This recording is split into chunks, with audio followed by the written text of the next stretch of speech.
distinguished guests, and men and women of the finest military in the world.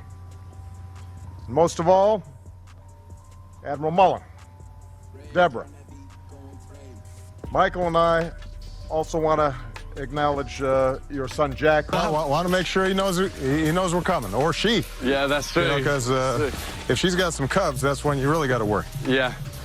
You know what my kids asked me? They said, you've got to ask the president, does anything scare him? You know, well, when Michelle's mad, I get worried. Picture this. Your own husband slips up in front of the whole world and calls you by a man's name. Not once, not twice, but multiple times. That's exactly what people have been replaying about Barack Obama, catching those awkward little moments where he called Michelle, Michael, or even Mike. And now Jaguar Wright has jumped right back into the storm, dragging up those old whispers and asking the wild question. Was Joan Rivers throwing shade for a reason when she made those infamous comments about Michelle? The mess is getting stirred all over again. For years, Michelle Obama's name has been tied to speculation. Conversations loaded with side eyes and rumors that refuse to fade no matter how much time passes. Now, fresh receipts are popping up, with Jaguar pointing them out like fuel on a fire. And trust me, some of these claims are spicy enough to make your jaw drop. How are you? You made a ton of news officiating the wedding in New York yesterday. Is this like a new cottage career move for you? I'm so excited. Okay. And I should do very well because I don't charge. And do you think that the country will see the United States will see the first gay president or the first woman president? We already have it with Obama, so let's just calm down. Got it. You know Michelle is a trans. I'm sorry, she's a what? A transgender. We all know. Oh my gosh. Oh gosh. It's okay. She does Take Dr. Rafael Esponza, for example.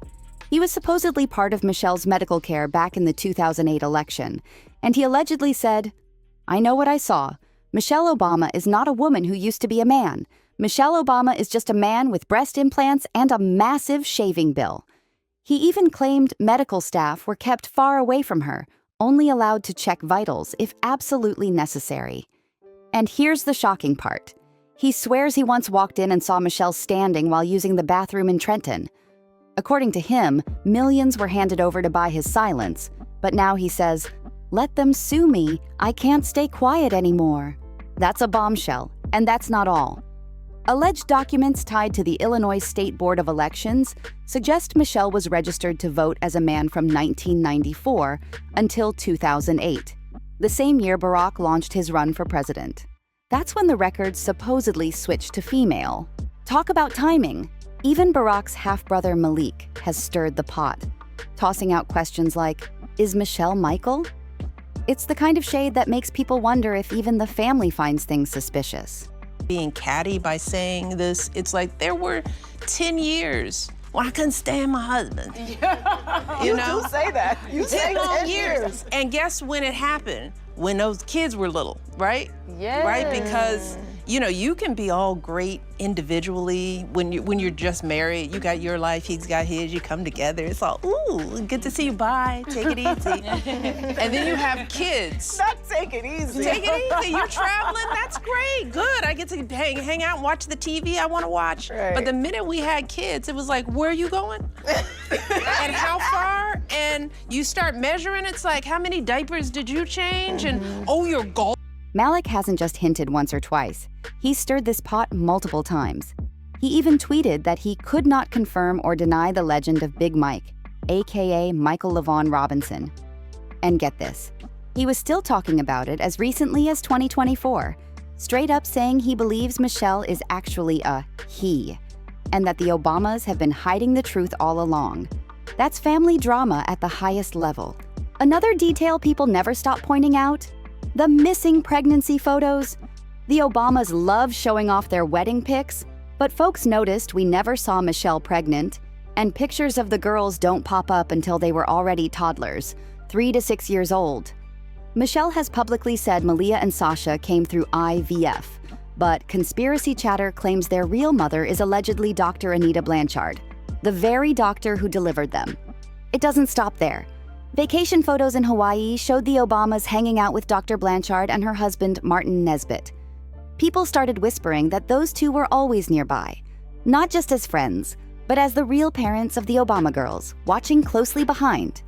So when Joan Rivers made that jaw-dropping comment about Michelle Obama, maybe she wasn't just cracking jokes. Maybe she was spilling tea she already knew. Joan had been in the industry for decades. She heard all the whispers, saw the rumors, and some believe she was bold enough to say what others wouldn't dare. But here's where it gets darker. Right after Joan's shocking and sudden death, whispers lit up again, with claims that the Obamas might have had something to do with silencing her. Was it just tragic timing, or was it a cover-up no one wants to admit? And don't forget, this wouldn't be the first time people accused the Obamas of handling someone who got too close to the truth. Just look at the tragic story of their former chef, Tafari Campbell, who first worked in the White House before becoming their personal chef after they left office. Back in his White House days, Tafari wasn't just any chef. He was front and center in Michelle's garden-to-table image. He even brewed the famous White House honey ale, using honey straight from Michelle's South Lawn garden. In 2012, they dropped a whole video of Tafari and assistant chef Sam Cass showing off the brewing process, smiling for the cameras. But years later, Tafari's story took a tragic turn. And that's where the questions started. In 2023, Tafari went paddleboarding on a pond near the Obamas' Martha's Vineyard home. Reports say he lost his balance, fell in the water, and wasn't wearing a life jacket or even attached to his board. Witnesses said they saw him fighting desperately to stay afloat before disappearing under the surface for good. His body wasn't found until 2 days later in Edgartown Great Pond, just steps away from the Obama property.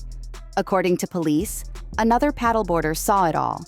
Tafari dip beneath the water, reappear struggling, then vanish completely. That witness tried to swim to him, but couldn't make it in time, eventually rushing to shore to get help. But here's the messy part. Rumors started immediately because certain details just didn't add up. Word spread that Tafari had head injuries when he was pulled from the water, making people question if this was really an accident. Others pointed out he was found in less than 4 feet of water, shallow enough to stand in. To make it worse, claims surfaced that the 911 call wasn't placed until hours after Tafari had already fallen in. And who supposedly handled the autopsy? The Obamas' personal coroner. You already know people were side-eyeing that one. Then came the biggest twist. Talk that Tafari had been working on a tell-all book about his time with the Obamas. Whispers say that book could have blown the lid off everything, and that's why some believe he was silenced. And Tafari isn't the only one fueling speculation. Public figures have been tossing in their own shade too. Deanna Lorraine once tweeted about Michelle's Netflix documentary, Becoming, with the line, "I wonder what she's becoming."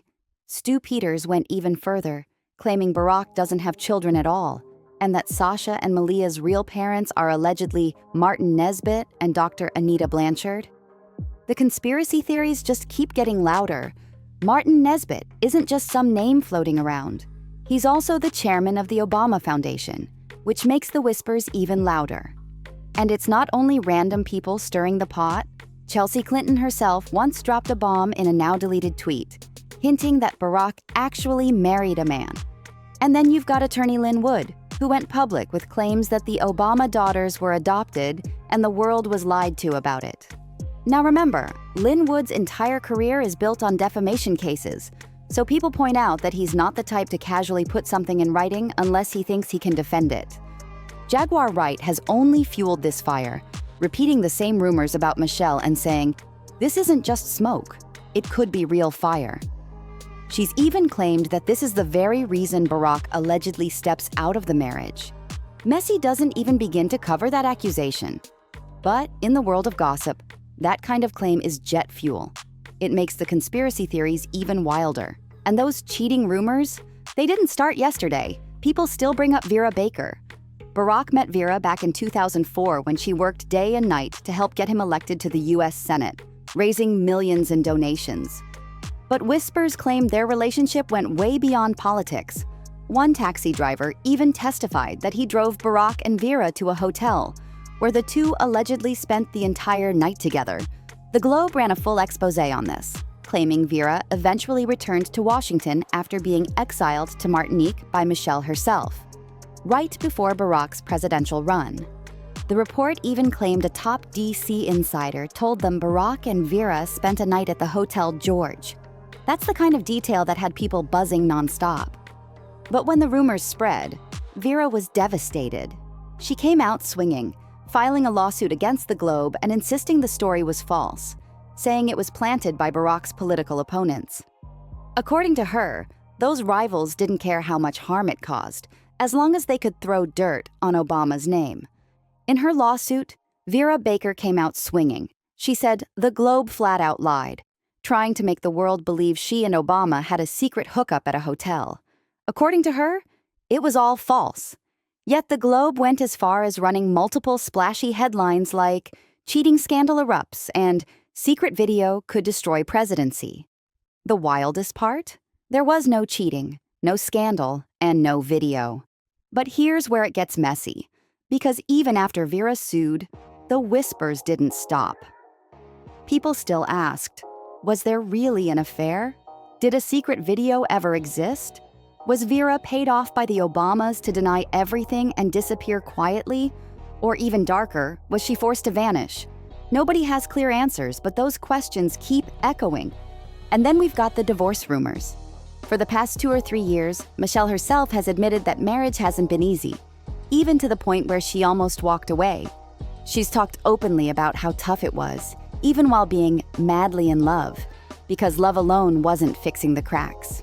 Michelle revealed that for nearly 10 years, while Barack was chasing politics, she was left juggling school schedules, careers, and raising Sasha and Malia mostly on her own. She admitted she started measuring tasks in their marriage, counting diapers, side-eyeing how much time Barack spent in the gym, or even squeezing in rounds of golf, while she carried most of the load at home. That kind of imbalance built resentment, and she confessed there were times she wanted out completely. So now we've got layers on layers, Joan Rivers making her shady comments, Jaguar Wright reviving the rumors, whispers of infidelity, and now even divorce speculation circling the power couple. Which of these are wild conspiracy theories, and which could be hiding a grain of truth? Were Joan Rivers' comments just comedy, or bold tea wrapped in shade? Is Jaguar Wright just clout chasing, or does she actually know something the rest of us don't? And what about the divorce buzz? Just gossip, or a real crack in the picture-perfect image of the Obamas? Drop your thoughts in the comments. Don't forget to like, hit that subscribe button, and I'll see you in the next one.